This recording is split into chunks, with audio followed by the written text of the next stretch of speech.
Craft cocktails, from the classics to zero-proof drinks, are all around us.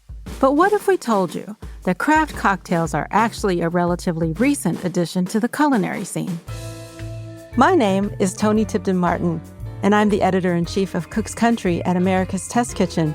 I want to introduce you to a podcast mini-series I'm hosting called 100 Proof, The Journey of the American Cocktail.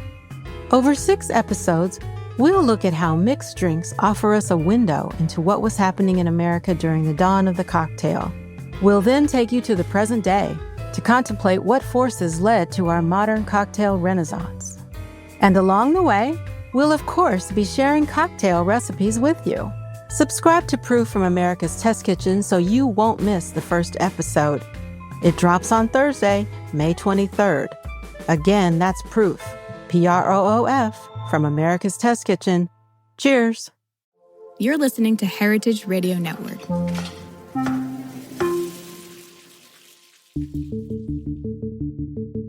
This is really the experience that I needed. There's so many aspects to telling a story, and really listening to other podcasts, listening to how other people tell stories. Of course, you're going to have your own voice, but when it comes to anything, there's formulas that work. Welcome to another episode of Behind the Internship. I'm your host, Taylor Early, the Education Programs Coordinator here at HRN. We're taking you backstage at our Research and Radio Internship program with Danielle Flitter, Addison Austin-Lou, and Sophia Hooper, 3 interns from our spring 2024 cohort. They're revealing what it takes to become an audio producer and make HRN's flagship show Meet in 3. As you heard in our previous episode, this is a big year for the Research and Radio Internship program. For the first time, instead of immediately launching new interns into podcast production, we're starting them off with a training sprint, which comes with a lot of listening, and more listening, like Danielle mentioned at the top of this episode. If interns are going to be able to hone and cultivate their voice as a tool, they've got to be able to interact with it without feeling self-conscious. And a great way to do that is to listen to lots and lots of podcasts, among other things. Meet in 3. Meet in 3. Meet and 3. 1 meat, 3 sides. Food, news, and storytelling. A square meal for your ears. Meet and 3.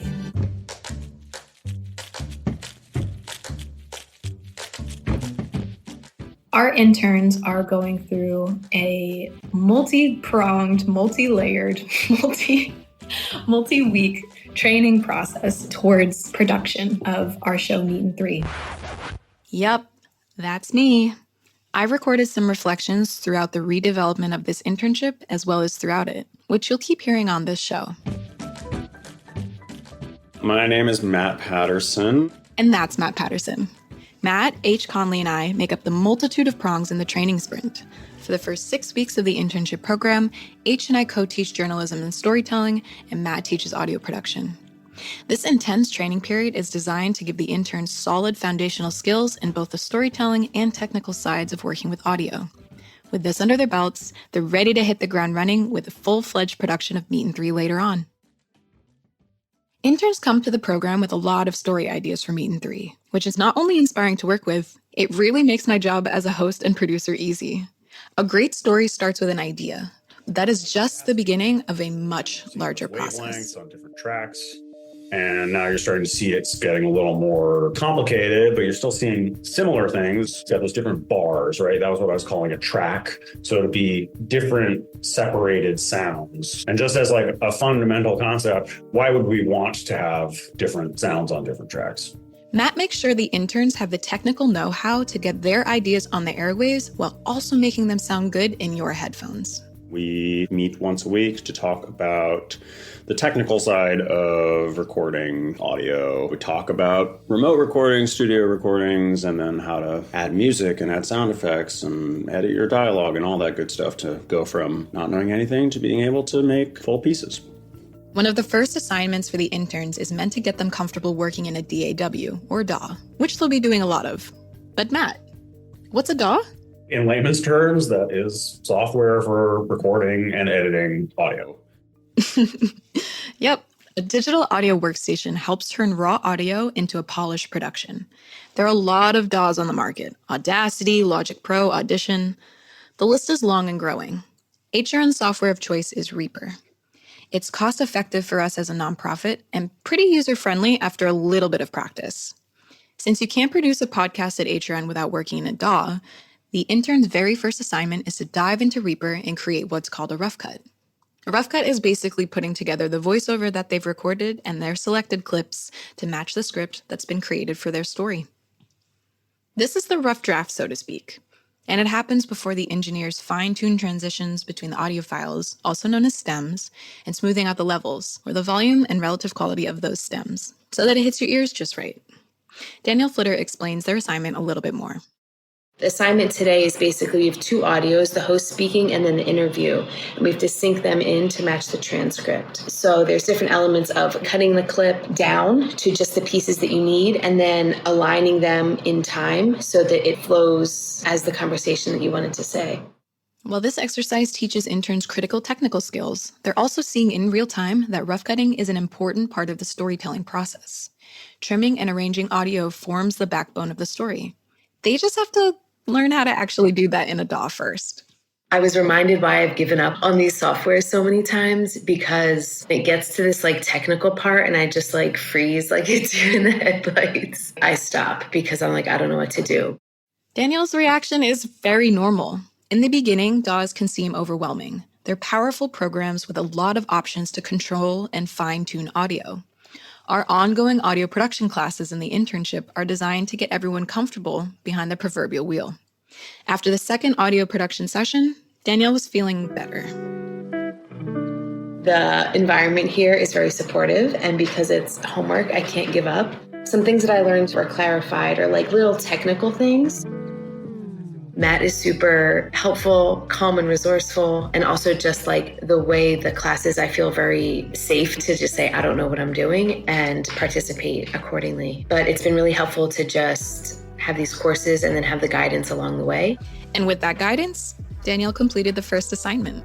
First audio editing ever complete. We're making progress. Addison shared in the last episode that she was nervous about the technical aspect of working with audio. But when it came to this first exercise, she encountered only a few bumps. I actually just finished, very proudly, but a little tentatively, my first rough cut exercise. Everything was going really smoothly until the very end when I needed to make sure I was rendering things appropriately. I'm admittedly a touch tech-averse, so when I'm on the computer for the purposes of a creative project, I can get that done. And then when the nitty-gritty techie details come in at the end, I have a bit of a learning curve, but I like to think I can pick things up pretty easily. It was a fun project, and I am loving the way that they've set up our classes for this internship. It feels very supported, and they're not throwing us in with the sharks.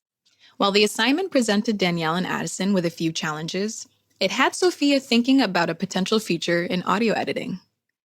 I have definitely found myself really enjoying the tiny exercises we've had to do.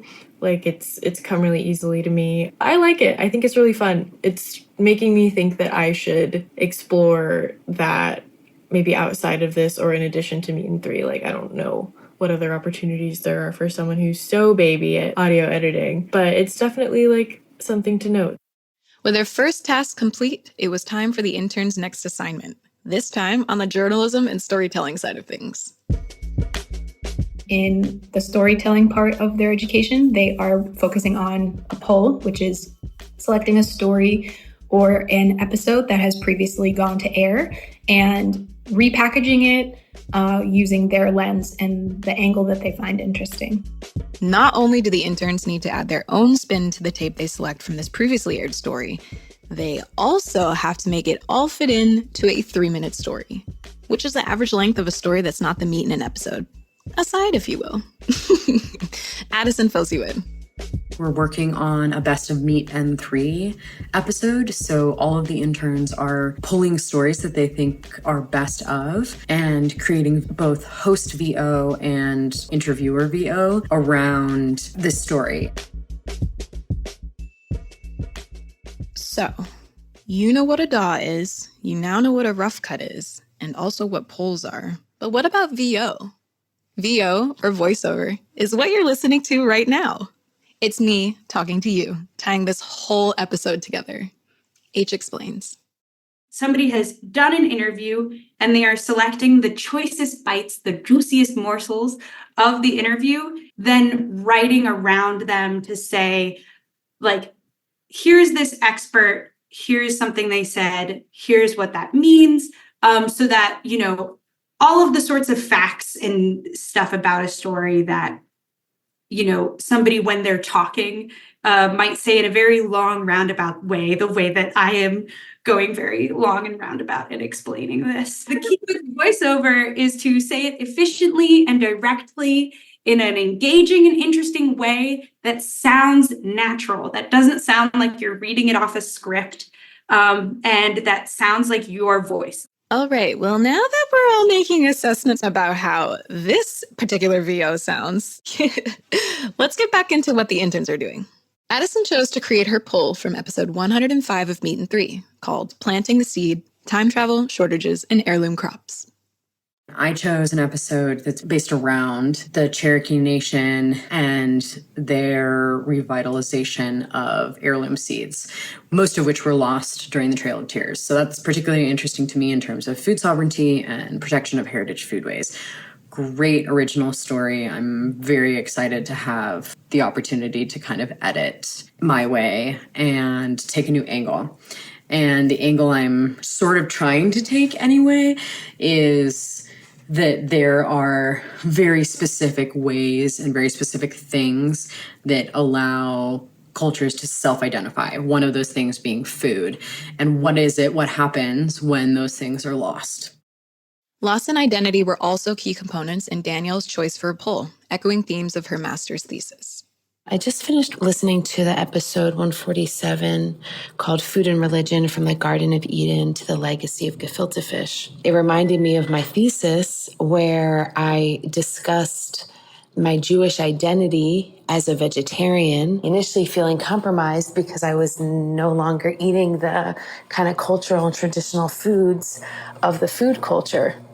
And so the revival of this, not just concept, but of this reality, I think will be really interesting space for me to explore and kind of address these topics that I first was interested in. And I think that might be a good angle for me to get started to clearing some of the ideas, is starting back to the origin, start with myself, my own identity.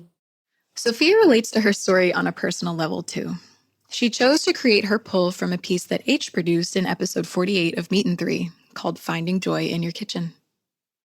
I picked my episode. It's a story about making ricotta and the joy we find in making things for ourselves at home, which is definitely something that I relate to. I make a lot of pickles. I help my mom make sourdough. I like going the extra mile. And there was a time in college where I had like my grocery budget and like little bit of fun money budget. And those kind of became the same thing because cooking was my hobby.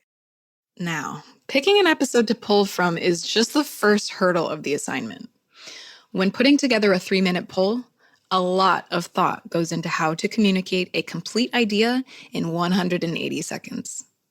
After initially thinking she would incorporate ideas from her master's thesis, Danielle contemplates a different approach.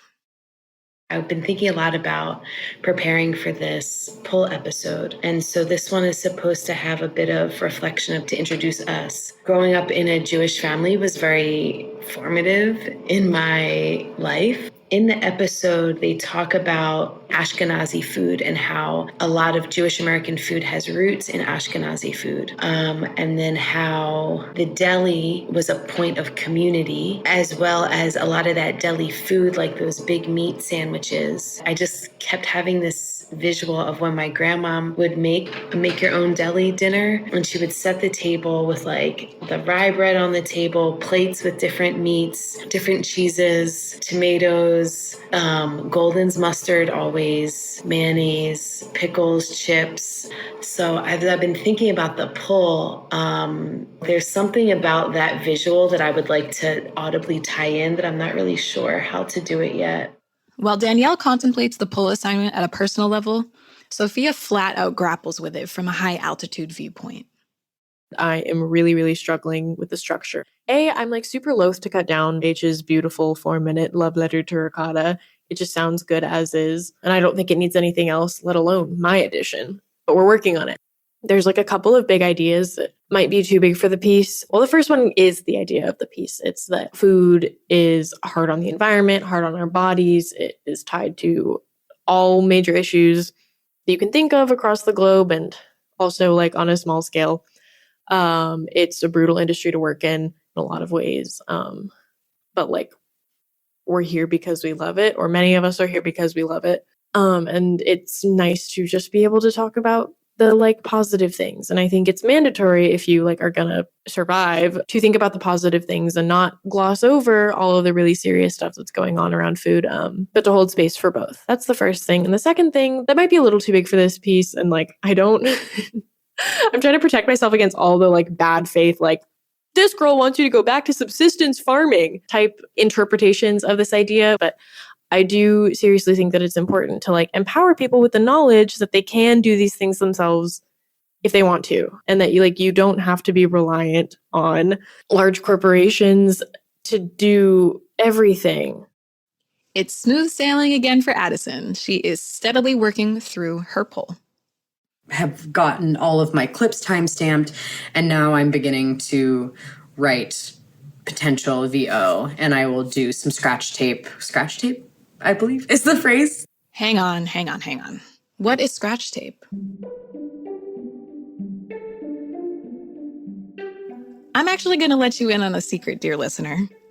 I learned about scratch tape, also known as the scratch track, at the exact same time as the interns this year. A scratch track really just refers to recording a rough draft of your voiceover directly within the DAW that you're working in.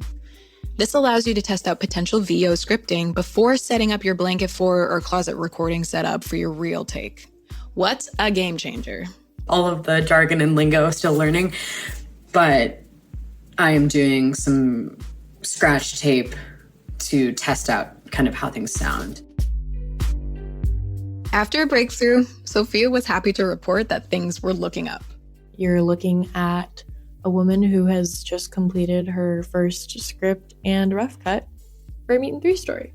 The breakthrough was honestly just like, okay, this is a 3-minute story. Like you have room for one idea. Basically, you can either get really specific into one thing or you can go like big picture, and that's it. If you want to do something effective in the time that you have, you got to keep it small. And that's always my problem. As I've probably said, I love biting off more than I can chew and then being like, oh no, this was a bad idea. I'll just have to start over again. I don't even know what the word for that is. It's not moderation. It's not temperance. But whatever that is, that's what I'm learning how to do. After contemplating, grappling, and smooth sailing, Sophia, Danielle, and Addison all submitted their polls for review. Danielle reflected, just taking this moment to give myself a little hug for accomplishing what was a little bit scary. So I think that the thing that I've realized is difficult, or the real challenge, is not only just what are you trying to say? What is the story? How does it relate to you? How can other people relate to it? And if they can't relate to it from experience, what can you share with them through the descriptions or through what you say that bring them to the table or bring them into the conversation? The collaborative review process is an important part of the internship. During the training sprint, not only do H, Matt, Pat, and I review the interns' work, but their fellow interns do too. This allows for different points of view and consensus on what works and what may need to change in a group setting. Sometimes this review process takes place via notes and shared docs, other times in focused production meetings. It was really cool to listen to everybody else's stories and see what narratives they chose. Everyone had kind of a different angle. Some were a little bit more personal than others. And I realized that I kind of took a very personal approach to this episode compared to some of the other submissions.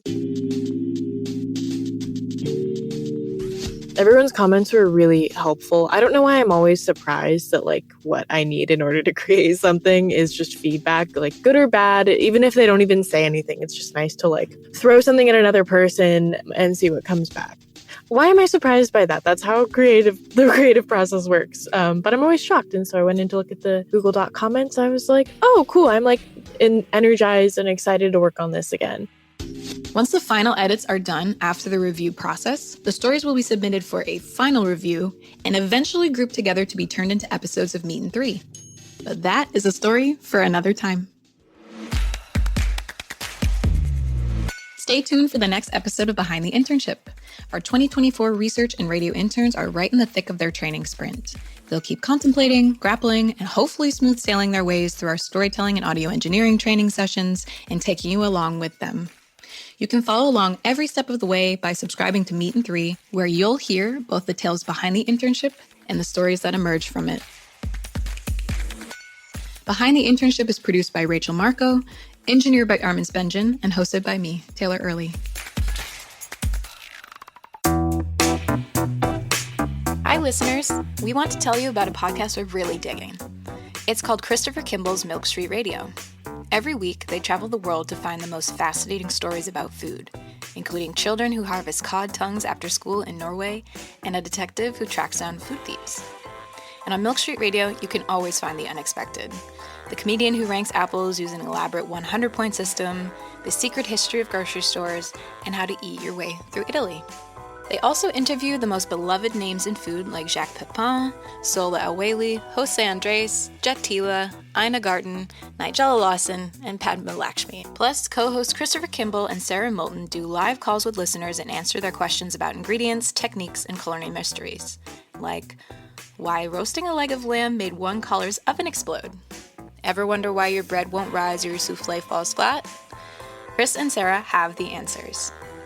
You'll also hear from a rotating cast of contributors, including Kenji Lopez-Alt, Cheryl Day, Dan Pashman from The Sporkful, and Alex Ainuz, a French guy cooking from YouTube. Take a listen at 177milkstreet.com/radio or just search your podcast app for Milk Street Radio.